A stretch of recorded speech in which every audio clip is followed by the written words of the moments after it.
Ladies and gentlemen, Paul Leslie presents. And now your host, Paul Leslie. It's a great pleasure to welcome Mr. Tom T. Hall on our program. Thank you so much for joining us. How do you do, Mr. Hall? I'm in very good spirits today. Been working on the farm, and things are going well. If you see a black cow with a white spot on its nose, bring it to me. So, who is Tom T. Hall? Well, let's see. Who is Tom T. Hall? Boy, you hear that question a lot, more than some of the others. Tom T. Hall is 6 feet tall, weighs 210 pounds, lives in Franklin, Tennessee. He is an ex-country music superstar, and he has a farm with chickens, cats, dogs, turkeys, and I hope I don't leave any animals out. Raccoons, squirrels, birds, and he takes care of all of them. I think most stories are best from the beginning. What was life like growing up? Well, I was born in Olive Hill, Kentucky. And Olive Hill, Kentucky is in a valley, and there's not an olive tree within probably 2,526 kilometers. But it's a beautiful little town. The population was 1,300. Everybody knew everybody else, and great town to grow up in, and I still have a lot of friends there. And I've written a lot of songs about people I met, I grew up with, and stories I heard from people I grew up with, too. So I was very fortunate to be born in Kentucky, and I'm very proud of it, and doubly proud to be an American. What kind of music did you enjoy the most? Well, I just mentioned that I grew up in Kentucky, so you would imagine that the primary music we all listened to was bluegrass music. Bill Monroe, theory has it that he started the music there way back when he was a kid, and so we were listening to Flat and Scruggs and all the theoretical spin-offs, the Stanley Brothers and Reno and Smiley and Jimmy Martin and the Flat and Scruggs and on and on and on. And my first musical experience was playing the bass fiddle in a bluegrass band. I remember as a kid standing out under a tree. I don't think the music... I've come a long way and done a lot of music, but I think that's the best music I ever heard, even though I was playing some of it. And I was the old lordy guy. We did a lot of gospel songs, and my voice was too low to sing High Lonesome, so I was the guy who would lean in once in a while and say, "Oh, Lordy," which always got a nice round of applause. How did you feel the first time you got a song of yours recorded? What song was it, and who recorded it? Well, the first song I ever had recorded was by Jimmy C. Newman. It was called "A DJ for a Day." And I was a disc jockey at the time and had sent the song to Nashville. And I stayed up till about 2 o'clock in the morning to hear Grant Turner play it on WSM. And it sounded wonderful. And I thought they'd play it 5 or 6 more times, but they didn't that night. What lyricist do you find the most impressive? I think, I hate to pick out favorites. There's a lot of great songwriters in this town. They've come and have gone, but I think I liked Harley Allen's writing about as well as anybody's, because he wrote the way I like to write, or a lot of imagery in his lyrics and everything. And Harley, of course, passed away some time ago, a couple of years ago, and God rest his soul. But I always thought he was a remarkable wordsmith, if we may say that. What composer do you like the most? Well, this would be melodies, I think. I would say Chopin, who was a classic piano player, and he wrote Twinkle, Twinkle, Little Star. And that may surprise some people, but that's my story, and I'm sticking to it. What inspired your song Harper Valley PTA, and did you know it would be as successful as it was? Well, to answer the last part of the question, I don't think anybody knows what's going to happen to a song. You never have any way of knowing. If there were somebody in the world who knew that, they would practically own the world. But that's what makes music, the music business so interesting, because you got to get lucky and have a little talent, and everything's got to happen just right at the right time. But the song was inspired by a true story about an incident that took place in my hometown when I was a kid, and it always made a big impression on me, and I wrote the song when I got to Nashville because I was thinking back of some interesting things that had happened in my childhood. Can you recall writing the song Little Bitty?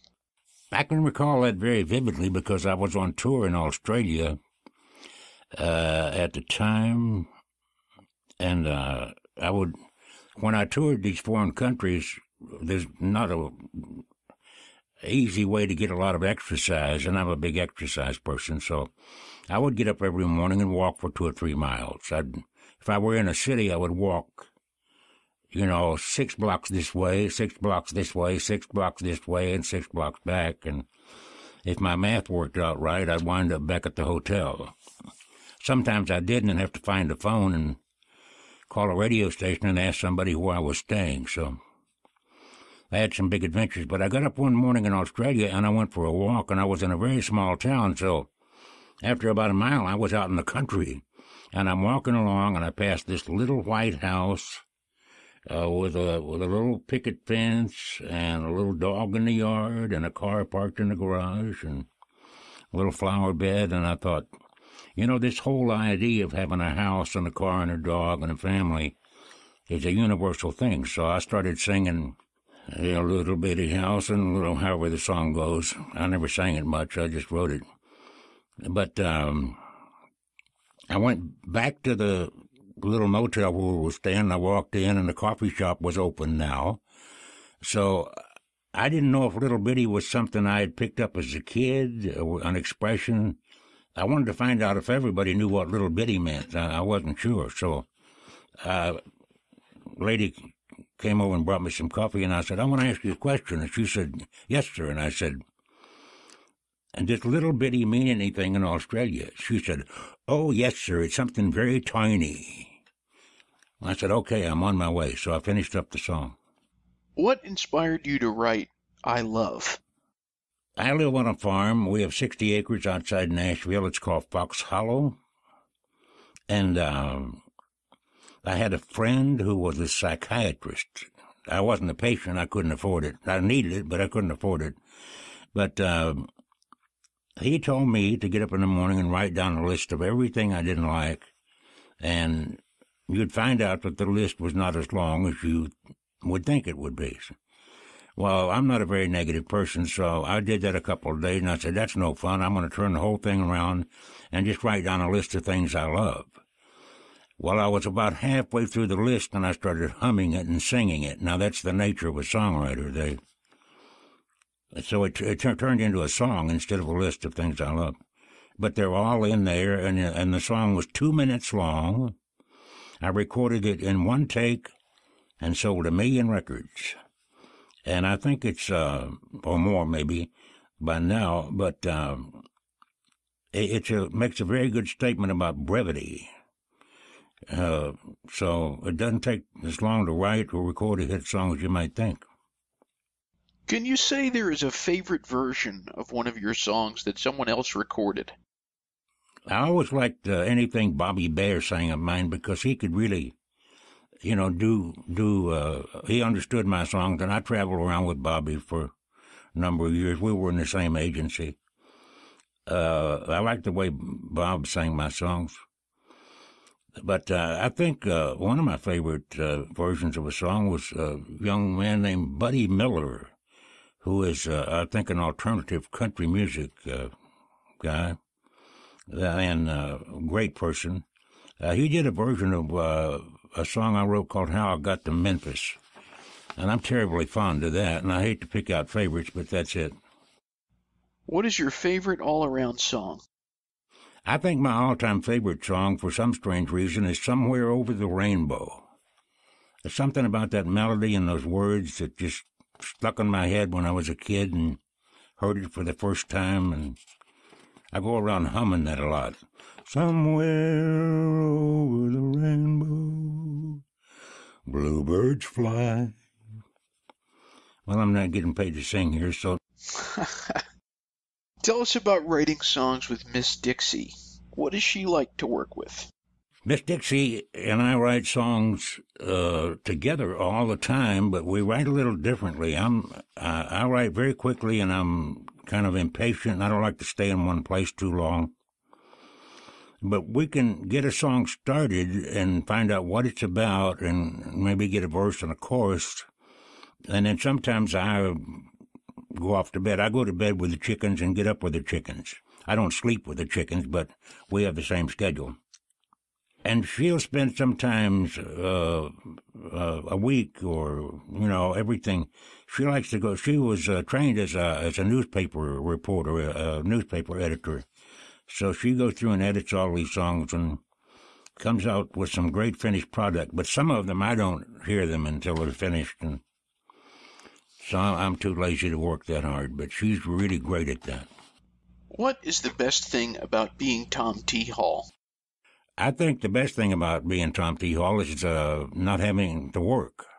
I'm retired, and I don't owe anybody anything. I don't want anything from anybody, and so I can, if I take a notion some days, I can be a real butthole. So that's probably the best deal. What is it you like about music? Well, that's a question that is very difficult to answer because all human beings are wired up a little different here and there. That's what makes us individuals. But I love music so much. As a little child, I was 4 years old, and there were a lot of kids in our family, but I would have my mother wake me up. She would get up very early to fix my father's breakfast so he could go off to work. But she would get me up even before my father, and while she was cooking, and let me listen to the Grand Ole Opry from Nashville, Tennessee. They had some live bands back in those days. They had, you name it, back in those days. They had Bill Monroe and Flat and Scruggs and I think the Wilburn Brothers, and I don't know who all, but I was only 4 years old, and I would get up and sit in the chair and listen to that music. And I was one of the weird kids in the family in that regard. What makes you happiest? I think what makes me happiest is to see other people happy. I'm kind of a loner, and I got my own take on life, and I do my own thing, and Miss Dixie lets me hang out at the barn and talk to the chickens and ducks and animals. And so I think what makes me happy is to see other people doing well and being happy. And I try to contribute to that if I can, and I do that by staying out of their way, I think. What is your favorite sound? I think... I don't know, I'm not certain now, but when I was a kid, the most beautiful sound in the world was a 5-string banjo early in the morning. Go figure that out. My last question. This interview will be heard by people in a lot of places. What would you like to say to all of the people listening in? I would like to thank all of the people who are within earshot today for listening to my music, playing my music, giving me a break when I did something lousy or bad or wrong. And by doing that, giving me the great privilege to be an old man sitting on a farm outside Nashville, just having a hell of a good life. And I wish you all the same. Thank you, Mr. Hall. It does mean a lot.